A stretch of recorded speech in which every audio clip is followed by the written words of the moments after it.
Hello, hello. Dr. Clif, your movement recovery specialist, and welcome back to Breakfast at the Office. This is week one's recap.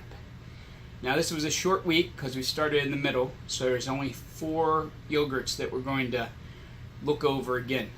Like we did with the bars last month, if you missed some of those, I'll put a link up here. Nope, over here. I'll put a link up there that you can see the full recap of the bars. But like we did last month, we're going to just see a quick synopsis of the 4 bars. Then we'll come back, we'll go over the score sheet, and I'll give you the breakdown of how they actually scored because taste is only a small part of their overall score. And we'll see how they all did for the first week. So let's roll the film. Hello, hello. Dr. Clif, your movement recovery specialist, and welcome back to Breakfast at the Office Season 2. We're done with protein bars for a while. Still having coffee though. But this month we're going to have yogurt. Yogurt has been around for, it's believed, 7,000 years. But we've been a little late to the game here in the United States. It's only become more mainstream in probably the last 100 years or so. Early 1900s, it started to appear, but was used more in the medical field. Wasn't really commercialized to where you could go buy yogurt in the store until, well, it depends on which reports you read, but probably not really until like the 1950s, 1960s, post-World War II. So it's a fairly new thing. Now, there's a lot of different styles of yogurt around the world.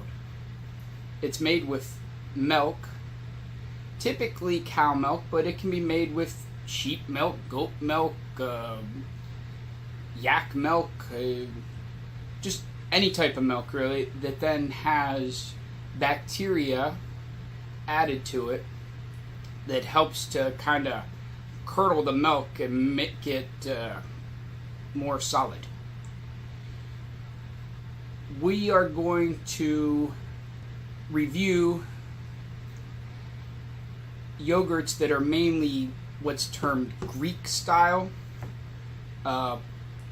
potentially some other styles, Icelandic style, that are strained yogurts that help to kind of condense the nutrients and make them a little thicker.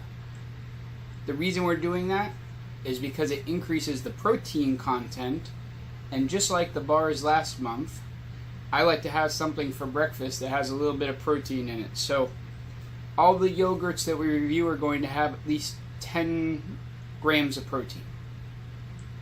For day 1, I hope you have your spoon. We're going to have some Chobani. And this is limited edition pumpkin spice because it is November and, you know, they made pumpkin everything this time of year. And I like pumpkin, so we're going to try this out. This is what it looks like. Chobani. Pumpkin. Old world. I'm torn between a 6 and a 7.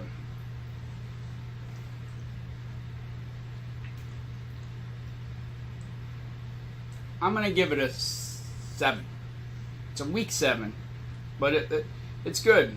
The biggest problem with this one probably is that you're only going to be able to find it part of the year. But I'm going to give it a 7 on taste.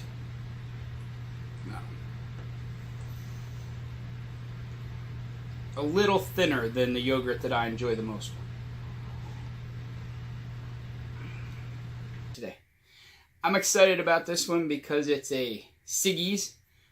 I think I'm saying that right. Which is a yogurt that I eat at home often. But I've never had this flavor, and it includes lingonberries, which I like. Lingonberries are these little red berries, kind of like a cranberry that grow way up north, mainly in Scandinavia, but you can also find them in Canada if you go far enough up. The flavor is strawberry and lingonberry, and this is a Icelandic style of yogurt. Container looks like so. And I guess for me, I like a thick, dense texture of this. See that? It won't even fall off the spoon unless I let it there a long time. And a bit more sour, but still some sweetness, especially in the little lingonberries and strawberry pieces that are in the bottom. Taste, I'm going to give it a 8. Today we have something a little bit different. Never had this before. Elli Quark. Quark. Creamy German style yogurt. And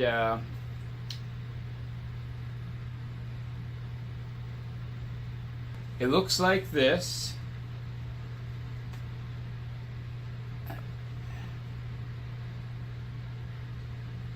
And this is sea salt caramel flavored. This is a little bit different yogurt to me. I've never had something like this because it says it's vegetarian, even though it's made with milk.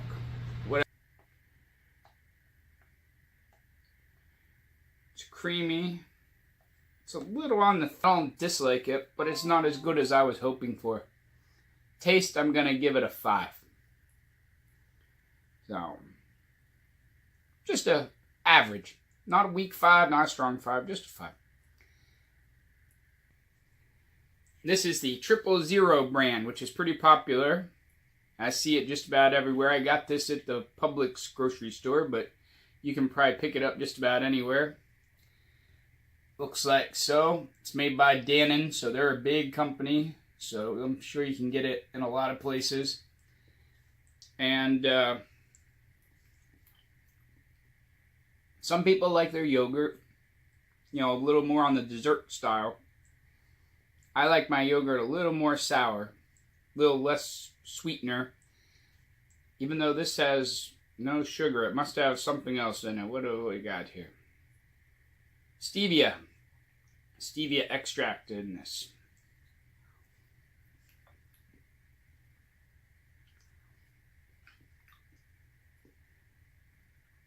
Occasionally you get something like this, coconut flavor, and it has little pieces of coconut. Now that'll definitely increase the fat content because coconut's pretty high in fat, even though it's healthy fats. It has a good deal of fat, so I would like to have that extra texture, but with this being a 0 fat yogurt, there's no little coconut pieces in it, which I would enjoy. So taste, I'm going to give it a 5. Alright, here's our spreadsheet.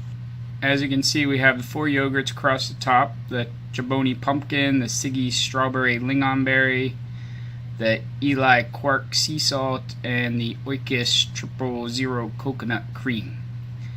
And then they get a score based off price, size, calories, protein, carbs, fat, taste, and then there's that special category where they can gain up to 2 points or lose up to 2 points.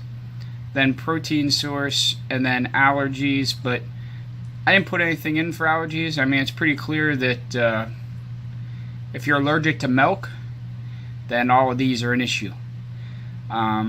If I happen to have a yogurt in the next couple weeks that has, you know, something like peanuts added to it or something, then I'll put that in there. But we're just going to take milk for granted. I probably will have 1 or 2 non-dairy ones if I can find them that have over 10 grams of protein sometime in the next few weeks. But we're just going to assume they all have milk unless it's otherwise stated under protein source. So you can see that the Siggy's did the best for taste, but it lost some points for calories and price. Not too many for price, but it lost some points in other places, so it actually only came in 3rd overall. The big winner was the Oikos 000. Because it was cheap, it had low calories, no fat, and a big stack of protein. Not my favorite taste-wise. It only had a 5 in taste, but it scored really well in most of the other stuff. So that's the end of week 1 recap. I hope you enjoyed this. Make sure you stop by tomorrow morning, 6 a.m. We start a new week. We'll have our coffee. We'll have some yogurt. Next week we're going to have a couple different vanilla flavored ones. I think a peanut butter banana one. And also something that tastes like key lime pie. And you know I like pie. So that's next week. Until then, remember, life is a strange sport. So get stronger and get living.